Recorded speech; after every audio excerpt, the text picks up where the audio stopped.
ایک ایسی جادوئی کہانی جس میں بادشاہ نے اپنے ہی بیٹے کو اپنی جنون کی بھیٹ چڑھا دیا۔ ایک زمانے کی بات ہے کہ ایک بادشاہ تھا، اسے شکار کا جنون تھا۔ دنیا کی کوئی خوشی اسے شکار سے زیادہ عزیز نہ تھی۔ صبح ہو یا شام، ہمہ وقت وہ اپنے باز اور شکاری کتوں کے ساتھ جنگل میں گھومتا پھرتا۔ قسمت بھی اس کا ساتھ دیتی، لیکن ایک دن قسمت نے منہ موڑ لیا۔ صبح سے شام ہو گئی لیکن کوئی بھی شکار اس کے ہاتھ نہ آیا۔ اندھیرا چھا چکا تھا۔ بادشاہ محل واپسی کے لیے روانہ ہوا۔ راستے میں اسے ایک عجیب سا بونا جنگل میں بھاگتا ہوا دکھائی دیا۔ تجسس سے لبریز ہو کر وہ اس کے پیچھے گھوڑا لے کر لپکا اور جلد ہی اسے پکڑ لیا۔ جب بادشاہ نے اس مخلوق کو قریب سے جا کر دیکھا تو وہ حیران رہ گیا کہ وہ قد میں بہت چھوٹا تھا اور شکل میں بھی بدصورت۔ اس کے بال خشک تنکوں جیسے سخت اور موٹے تھے۔ وہ نہ کچھ بولتا نہ ہی کسی بات کا جواب دیتا۔ بادشاہ جو پہلے ہی شکار نہ ملنے پر بیزار تھا، غصے میں بھڑک اٹھا۔ اس نے حکم دیا کہ اس بونے کو قید کر لیا جائے اور سخت نگرانی میں رکھا جائے۔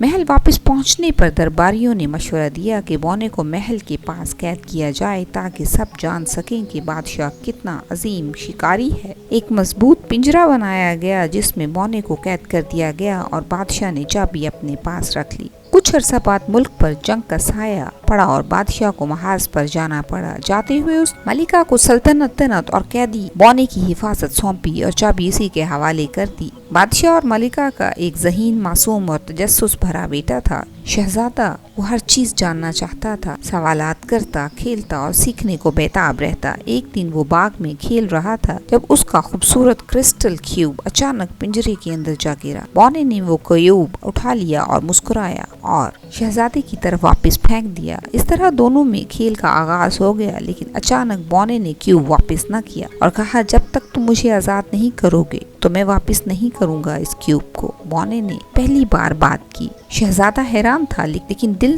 کی نرمی کی وجہ سے اس نے اس سے وعدہ کیا کہ وہ اس کو آزاد کروائے گا۔ اگلے دن ماں سے ملنے کے لیے وہ گیا اور چوری سے وہ چابی کو وہاں سے اٹھا لایا۔ قید خانہ کھولا اور بونے کو آزاد کر دیا۔ بونا مسکرایا، کرسٹل کیوب لوٹایا اور کہا، جب کبھی تمہیں میری ضرورت ہو بس پکار لینا، میں ضرور آ جاؤں گا۔ محل میں جلدی ہی ہنگامہ مچ گیا۔ جب بادشاہ جنگ سے واپس آیا اور قیدی کے فرار کی خبر سنی تو وہ غضبناک ہو گیا۔ اعلان ہوا کہ مجرم کو سخت ترین سزا دی جائے، چاہے وہ بادشاہ کا بیٹا